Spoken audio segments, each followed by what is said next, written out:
Welcome to the First Property Buyer Show, your go-to podcast for expert advice, market insights, and real-life stories to help you buy your first home with confidence. Hello and welcome to the First Property Buyer Show. I'm Emilie Lauer, journalist here at Momentum Media, and today I am joined by buyer's agent Kev Tran from the Kev Tran Group to discuss the biggest mistakes buyers make and why you don't need 10 properties to retire. Kev, thank you so much for joining us once again here on the First Property Buyer Show. Thanks for having me, Emily. Quickly, how have you been since the last time? Yeah, really well. Our little one is going to be in preschool this week, so that's exciting. And everything in the business is going well as well. So everything's happy. Happy days. Happy days. Fantastic. Well, thank you so much for joining us once again. And I think today we are going to discuss about something that is, like pretty much investment orientated. And it's how to build up that portfolio from that first property and why you don't need those 10 properties as a big number and other myths and mistakes that you make when you are, looking at buying multiples property. But before we jump into, the building of a portfolio, let's talk about that first property. So what you often hear on either these pods or if you listen to investors is that you need to get that first property right. But, what does that really mean? And how do you know if that first property is actually the right property? Yeah, so it's always a good question to actually define what is a right one, what's a wrong one, right? So even though I'm an investment-focused buyer's agent, the way that we approach a strategy or a plan for a client, I believe, is still quite balanced because having an owner-occupier it's important. It gives you stability. You can, especially if you're raising a family, school catchments and all these things. So I don't dismiss it.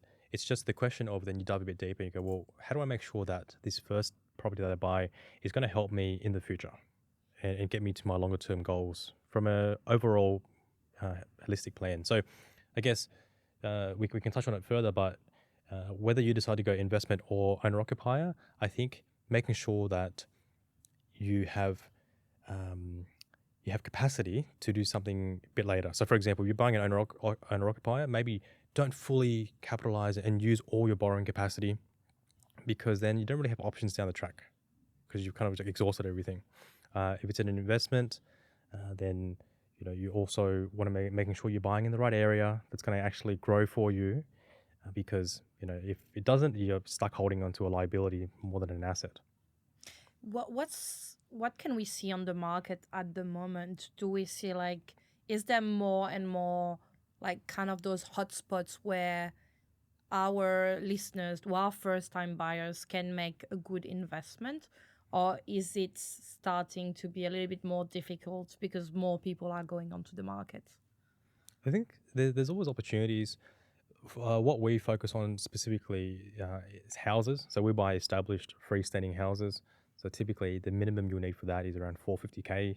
That's moving quite quickly. So if you can be 500K and above, then you've got some options. But obviously the higher your budget, the better, just because then you have access to stronger regions. And if you have a lower budget, then it's still possible with apartments. It's just not something that we focus on. We definitely like houses more for investment, for owner-occupier. If it suits your purposes, then totally fine as well. Yeah, I think it's always good to remind people that there's not one solution fit all, but you need to find the solution that fits your goals. Yeah, exactly. And what you want in the future with your property portfolio. Look, this is the First Property Buyer Show, so we're always talking about the first property and how to buy your first property. So I think this episode we're going a tiny bit further than that. Once you bought that first property, whether it is an owner-occupier where you're living or whether it is an investment property that you bought and you're trying to grow capital gain, how do you build a portfolio from that first property? Like what's some of the strategies, you know, our listeners should be looking at, and how long do you need to wait? Is there like a set ish like deadline, or is there like a cautious time before going back and buying again?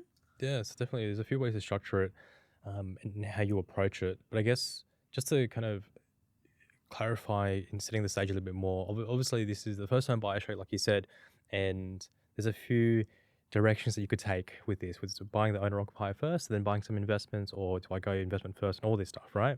But again, like you said, we're taking a bit of a further step. And I guess the reason why I want to do this is there is, especially when you go online and you hear about all these stories of people building these massive portfolios of 10 properties and more, it kind of puts you, and I've definitely felt this before, where you go, am I like behind? Am I doing it right? Do I need to prepare myself? And how do I build this massive portfolio?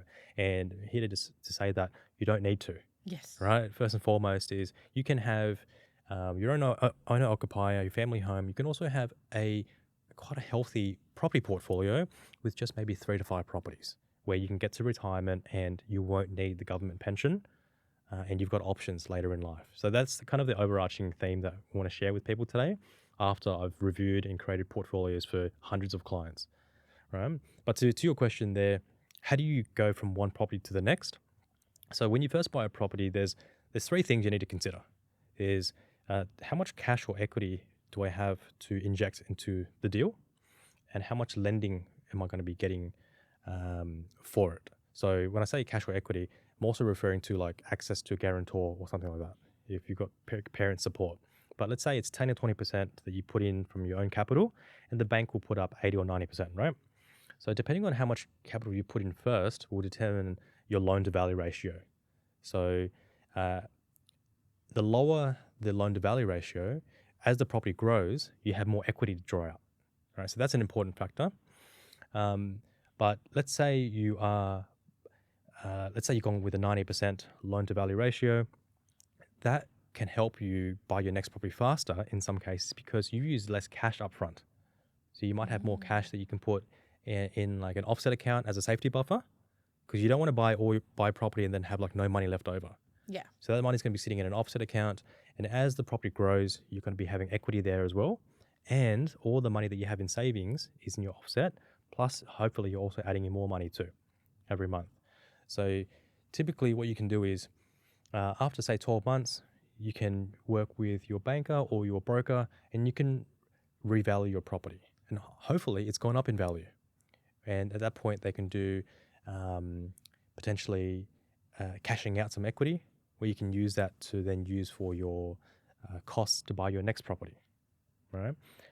What you'll need in addition to the equity or the capital is borrowing. So like going to the first point we talked about, if you haven't exhausted all of your borrowing capacity with your first property, then hopefully in a shorter amount of time, you can buy another one. The third thing we need to factor in would be cash flow. So every time we buy a property, we're also taking on a loan. So now, based on that loan and based on the rental income, how much of a shortfall will there be? Maybe your mortgage repayments is $30K a year, and the rent's only bringing in $20K, so it's $10,000 negative. Do you have the cash flow to hold that?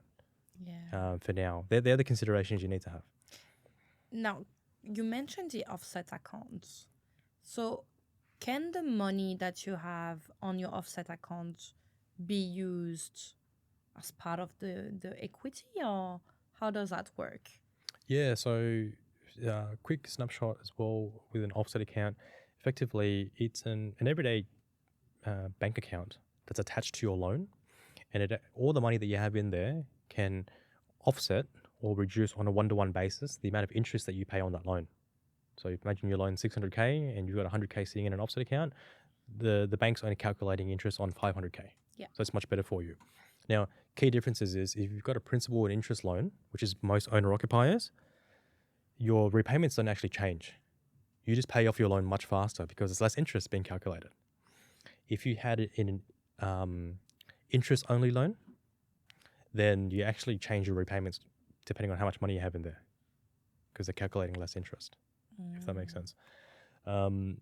So you can use it to buy more properties Yeah, so normally what we do is we use a conjunction of savings and equity that we've got. Now, to get equity, you need to be able to draw that out. The lender needs to be able to get that out for you. So you work with a good mortgage broker, and they can do that. Normally, the best practice would be like a split loan. So you've got your owner-occupied, or the current loan that you've got on it could be 500K, and now you've got some equity that you can pull out. Let's say you want to take out 100K, they would organize what's called a split loan to keep it nice and separate.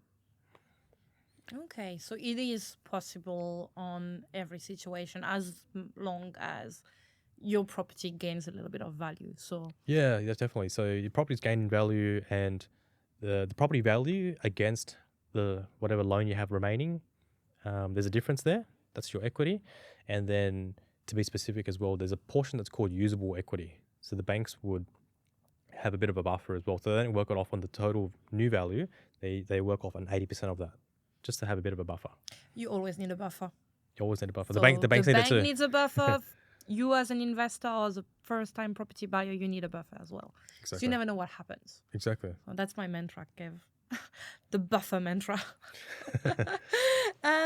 Look, you touched a little bit upon this, and that's the theme of today's, like parties, all those common myths, like surrounding, building a portfolio and being an investor and going from, being a first-time buyer to, having 2, 3, 4, 5, 6 properties and how many as you want. But there's like that fake number, let's put it that way, that mythical number of 10 properties that you touched upon quickly. Because I think for many people, like when you start buying properties, you kind of want to build that portfolio to make sure you get money for retirement, yeah, which is one of the main goals that, a lot of us in Australia have. So you don't need 10 properties to retire on it. So why do we have that misconceptions? Yeah, so to understand why because you can Google it, and a lot of people will talk about this 10 properties, right? To understand that, probably would be worthwhile to understand the history a little bit. So there's no secret that there's an obsession with property in Australia. Yeah. Right? And it's been around for a long time. So depending on how old, like I assume for this podcast, many of our listeners are quite like younger, and like for myself as well. Like I started mostly investing after 2018, like from 2016 onwards. Now something crucial to understand is this 10 property myth. Probably, if you look online, you can see a lot of it coming up post the 2000s property boom, where property prices were going mental in Sydney, Melbourne, a lot of capital cities. So basically, pre-2018, lending was much easier. Yeah. Right? So, and it doesn't get talked about enough, especially from people who've been in the industry for a long time. Because they'll talk about all the results they got in the personal portfolio they built, but they also don't talk about lending being like extremely easy pre-2018. And what happened in 2018? Well, what happened was you have something called APRA, the Australian Prudential Regulation Authority. It's a government authority that was introduced to oversee Australian financial services products and everything, because they wanted to make sure that lending in Australia was done responsibly. So there was a lot of restrictions on investor loans and basically products coming out to make sure that we're not going to have issues like we've seen overseas. Right? So what's that meant is we need to be, you can still build a strong property portfolio, but the days of just never ending refinancing, taking equity and borrowing more is no longer here with us. So that's where it's come from. And that's what we need to know firstly, and then kind of work around that. Yeah, and I think, like the idea of having 10 properties is a bit scary, to be honest, like, and you were talking about it earlier on that, like, am I behind? My first question is, am I even able to buy 10 properties? Because that's a lot of money. That's a lot of debt to repay. That's a lot of interest. What's a realistic numbers nowadays? Like a good number to be able to, okay, be when retirement age comes in, be like, okay, I'm safe. I've got enough properties to give me an income, to live comfortably for the rest of my life. Yeah, so the it's always going to come down to an individual and their circumstances, right? Like, what is your lifestyle requirements? How lavish are you living? And Yeah. also, what is your income now? Because obviously, if you have no income or very low income, then obviously you're going to be capped quite early on in terms of how much the banks will let you borrow, etc. But for most people, the idea is you could buy, let's say, a house for 500 or 600K, and that property could give you about 30K or so in rental income, right, per year. Now, if you just simplify it, and you said you had 4 of them, right, 30K rental income each year, that'll give you 120K in rental income, Pretty good. assuming that they have no debt on them, Yeah. right? And we'll just assume for a second as well, we'll talk about today's dollars because we kind of understand what it is worth to us today. But obviously in the future with inflation, we need a lot more than that. But if you just look at that, you go, all right, cool. Well, your rents are going to go up as well, right? Ideally above the inflation rate. But even if it just went up at inflation, you can imagine when you get to retirement or after 20 years or so, 120K, can you live off that today? If it's purely for lifestyle, because things like your, like it's a net number after the mortgages, Yeah. right? So I think for a lot of people, you go, all right, cool, 120K for lifestyle, yeah, Pretty good. could do it. Now, if somewhere along the line you bought a primary residence, your owner-occupier, long term, ideally that's paid off. So now you've got rental income from your properties, supplementing your lifestyle. You don't need the government pension, when you get to your 60s. Now, if you didn't buy investment properties and you had it for, then you would have to factor in your rent from that 120K, for example.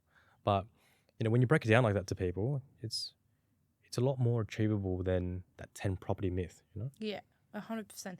Is it still achievable like today when we know that, look, market is getting more expensive, there's more and more people, it's a bit more kind of like the Hunger Games in the in like maybe that's too much, but kind of. Do you think it's still achievable when we know that, first time buyers average age at the moment is like 35, 36, 37. Loan is about 30 years. Let's say you buy your first property at 35, 36, your next one at like 38, 39, then the third in your 40s, 41s. Is it still like possible as we go, regarding the market at the moment? Yeah, so from an investor's perspective, when you're creating a strategy, the idea is, and this is true for whatever kind of asset that you're buying, whether it's shares or whatever it is. When you're starting out, we're all in the accumulation phase or the acquisition phase, where you want to be acquiring as many assets as comfortably, as quickly as possible. And the reason why we want to do that is then they've got the most time to grow and compound. So if it's not feasible for you based on income and all these things, that you have to have a 3-year break in between purchases, then so be it. But when we make a plan with people, oftentimes, especially if there's like say dual income, like husband and wife, or 2 partners, then you can map out some purchases a bit quicker. So that's the idea. But let's say it is that situation where you've got to space it out a few years. If that's the case, and you still work off what you can do. Now, imagine, like you said in that example, you're starting off in your 30s, and then maybe you'll be able to buy 3 properties by the time you're in your 40s sometime. The pension age at the moment, I believe it's like 67. So Yeah. even if you started off when you're 47, you still got 20 years until your pension age. In 20 years, if you're holding onto a property portfolio by then, that's a pretty good holding period. And obviously for most people, they want to be getting passive income and stuff earlier. But if we're kind of working off a worst case scenario here, still not bad. Good. Yeah. I mean, it's good perspective for, everybody who's looking to buy their first property and build that portfolio from today onwards. Now, Kev, like, look, there's most of Australia's, like investors, they're not like investors by trade in a way. That's not their primary job. They're pretty much what we call mom and dad investors that have, 1 to 2 properties, and they usually stop there. Yeah. So about like what, 90% of the population who are investors have like 1 to 2 properties.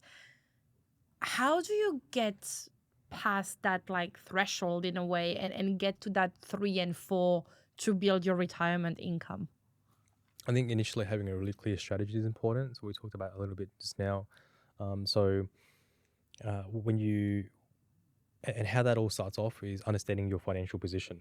So what's your starting point? Have you bought that primary residence already? That first family home? Are you starting off with no properties? What's your total borrowing capacity? How much, again, cash or equity do you have access to? And what's your cash flow position per month? Like, can you hold on to more properties? So if you can understand all this, and speaking with a good mortgage broker can help you identify what your lending capacity is, then you can start planning a little bit with how that looks. Most people don't do that. They kind of go straight to buying a property, and when they do that, they don't know if it's the right property for them. And they might buy the wrong asset type. Yeah. So it could be an off-the-plan apartment that is just oversupplied. Sometimes as well, based on that, the data that we have, some people have accidental investments. So they buy something first to live in, and then they want to upgrade their primary residence, right? This is always a little bit of a tricky thing, because when people upgrade, they use more borrowing capacity. Yeah.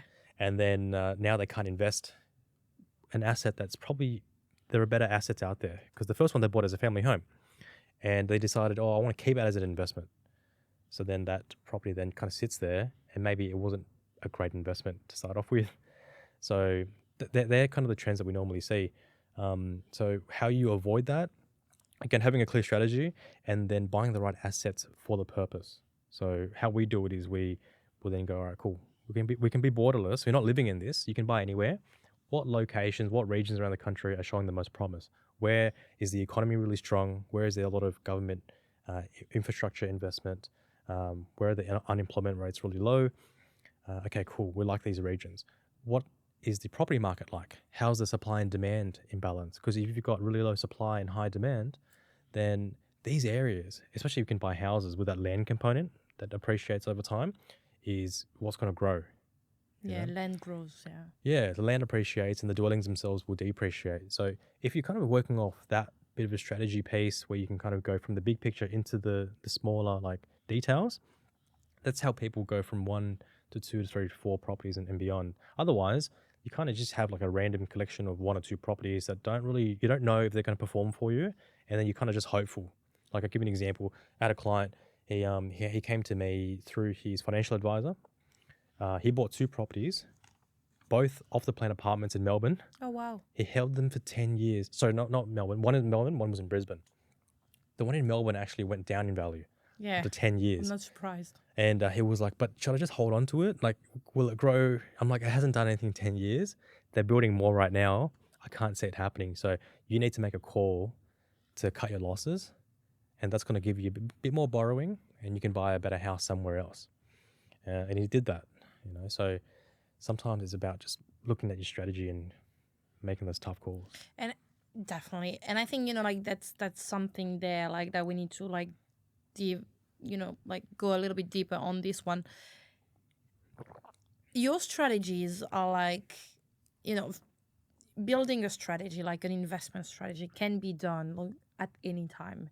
It's not because you bought your first property, like in a way, without a strategy, that you can't then get back on your feet. That's correct? Yeah, exactly. It always helps as well, though, if you're able to be a bit clearer in the beginning, so you don't make some certain mistakes that could derail you or prevent you from moving forward. So, for example, overcapitalizing on your first property, whether it's an investment or your owner-occupier, because you've now exhausted all your borrowing, you've also exhausted all your cash flow, and you can't do anything else now for a while until either your income increases or you have like you buy with someone else or something like that. So, more equity, yeah. Yeah, but even if you had more equity, but you've exhausted all your borrowing, you can't access it because your property might go up in value, but in order to access that equity, you need to be able to service it. The banks need to go, cool, your income, you can make the repayments on that 100K equity that you're going to take out. What are some of the other mistakes people make when they're starting to build their portfolio? So outside of having the unclear strategy and overcapitalizing on a certain property, the properties themselves, I think people do chase hotspots. We get people reaching out to us. They've heard about X location. They're like, hey, is this the best thing? And then they might go do it themselves. They might go buy there. It might be an okay decision, or it could be at the top of its cycle and they're going to be sitting on something that doesn't grow for a little while. But let's say they're buying the right location. The asset itself could be wrong. So apartments or houses do have different performance. You've got strata with apartments and all these things. Again, as an owner-occupier, as long as it ticks all the boxes, that's fine. As an investment, it costs you, right? But let's say they go, cool, I'll buy a house as well. What I find people make mistakes with a lot is the due diligence when they're selecting properties. So, depending on, these are what I call detractors. So if you're buying on a main road, that can deter a lot of people. Flood zones are deterrents, but also a safety issue. Obviously can cause problems to your property. Yeah. Bushfire risk.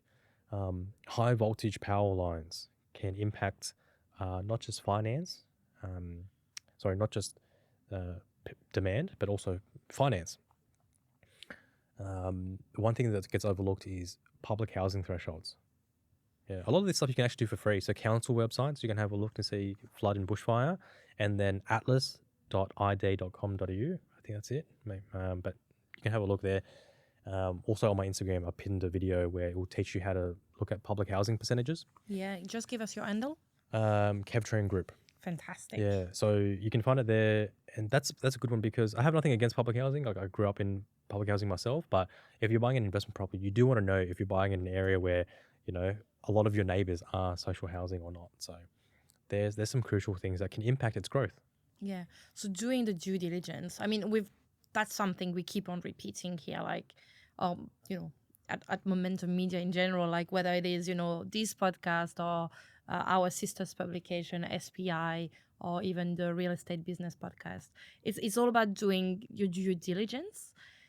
And I think that's the point where, like first time buyers sometimes like occur that like we had the case, like we did our due diligence because we went there, we, had your pest and building inspection, read the strata report, and we thought that was enough.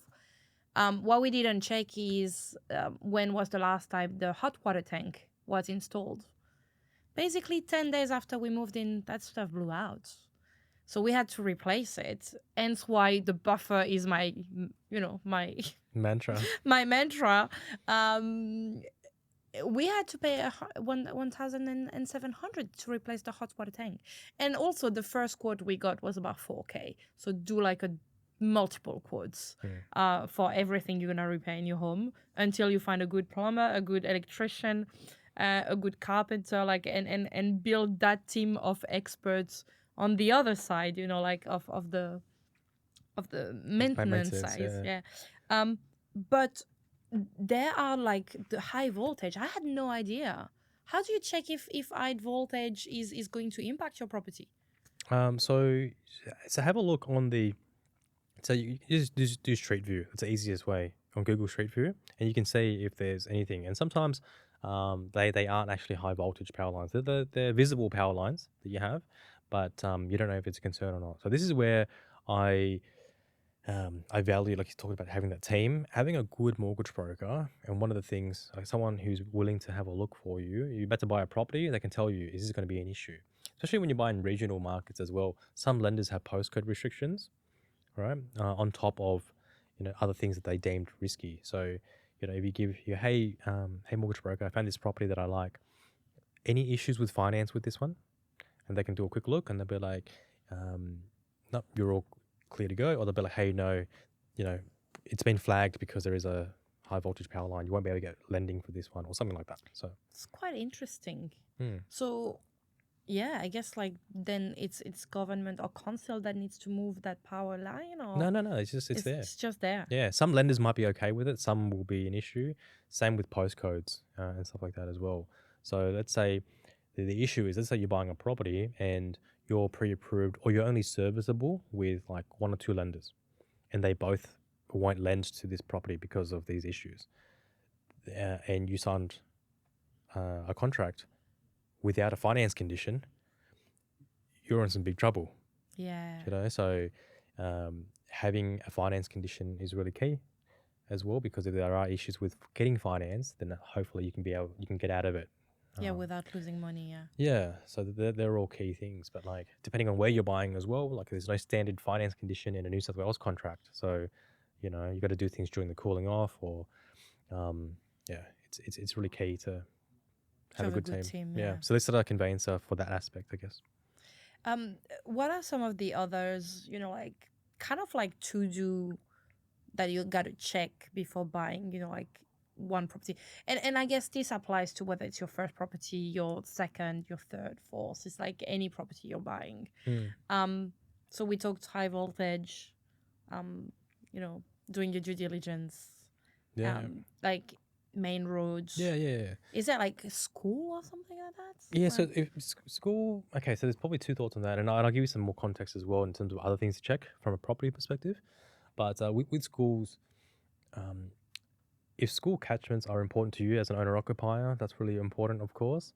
But the other consideration that we have from an investment perspective is I actually don't like it when I'm right across from a school, because you've got high foot traffic, you've got car traffic, you've got noise, you've got all that stuff, right? And potential owner-occupiers who might buy your property in the future, they're going to think of that stuff. Renters as well, they may not want to be disturbed by all this stuff. Bells going off. So being too close to schools can be an issue too.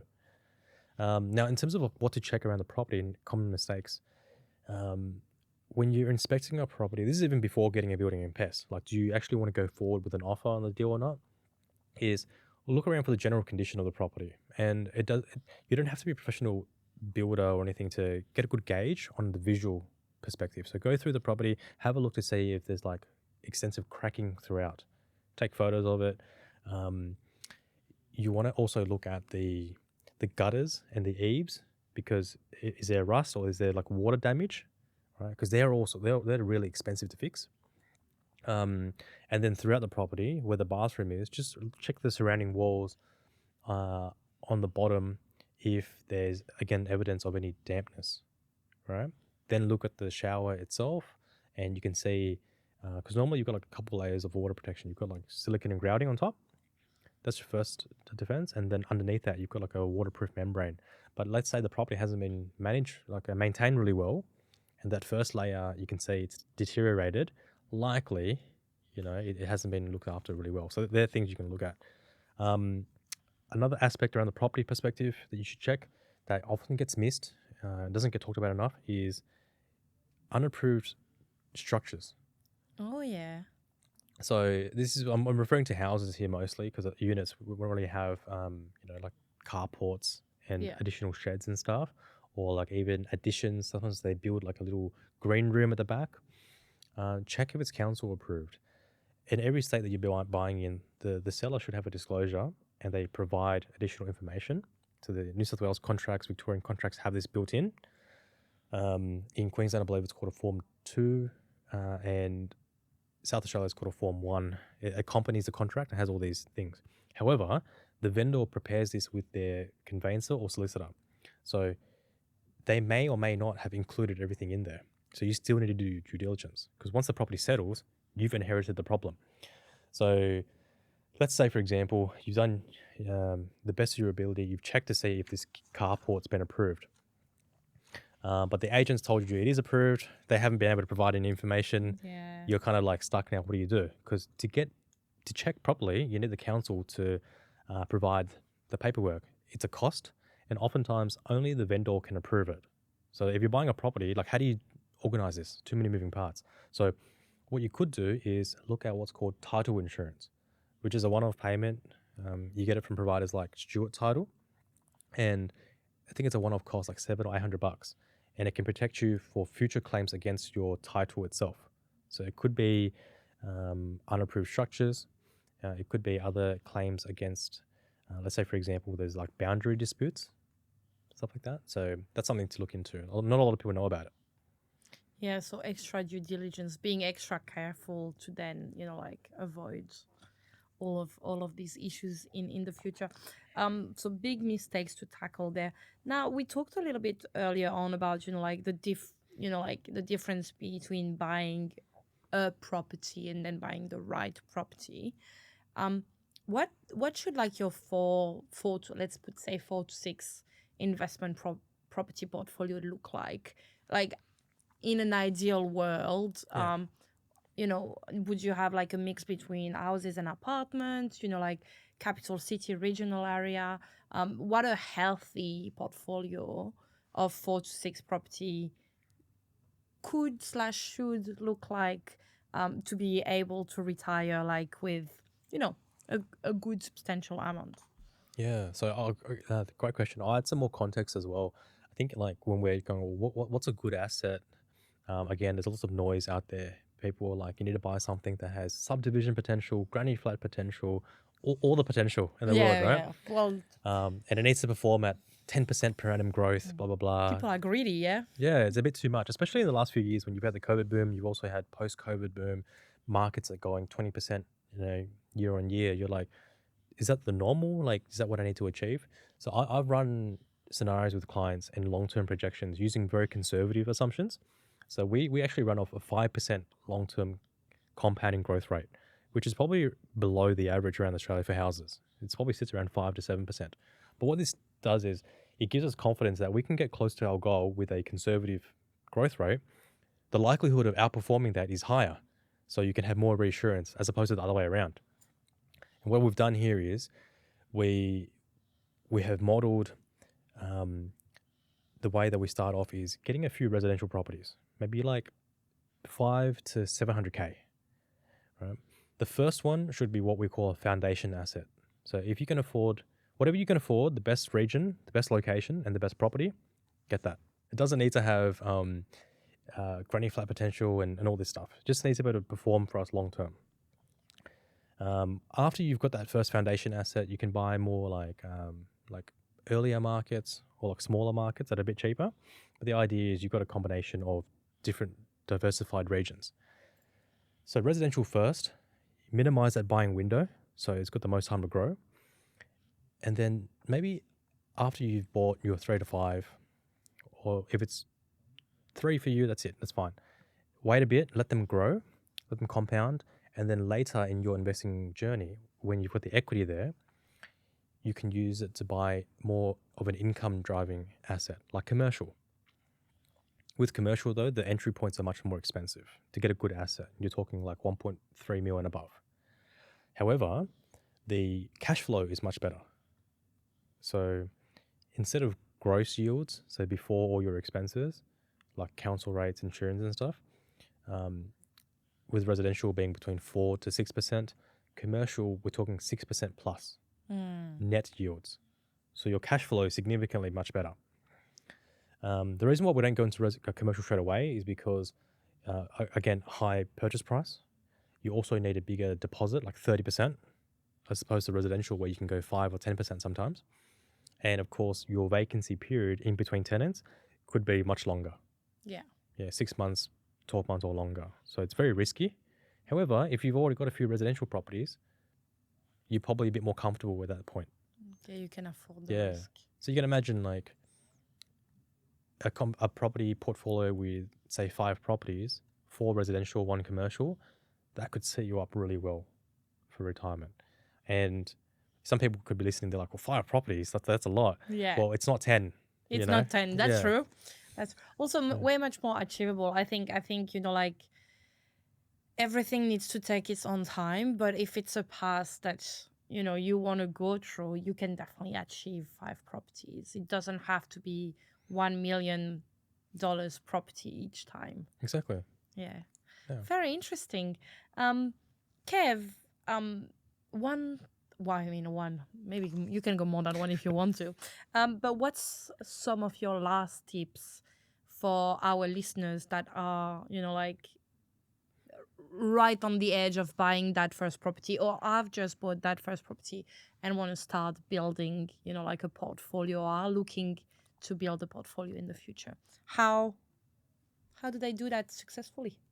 I think while you're still being, I think it's important to be educated, and you don't have to do it yourself. Obviously, there's buyers agents out there that will help you, but I think it's important to be educated to a certain extent, because then you can kind of call bullcrap when someone's trying Yeah. to sell you something, or they're trying to give you some like a real magical solution that sounds too good to be true. You can kind of call it out. We like to be quite nuanced and balanced, and also factor in things like buying your primary residence and being realistic as well. In the meantime, while you haven't decided which is the best direction to go, I think the best thing you can do is stay disciplined with your finances, because I know that for me anyway, when I was younger, as soon as I got a pay rise, my lifestyle also started going up. I Yeah. was like, oh, I'm going to get a better rental. I'm going to buy some nice things. I think being consistent with your savings, putting that into your offset account consistently, but then also being realistic, like I need to have that holiday every year, Yeah. or I need to have, I need to go out once in a while. Like don't be too extreme that you can't continue it. That's what I mean by being sustainable. Like, can you actually keep this up long term?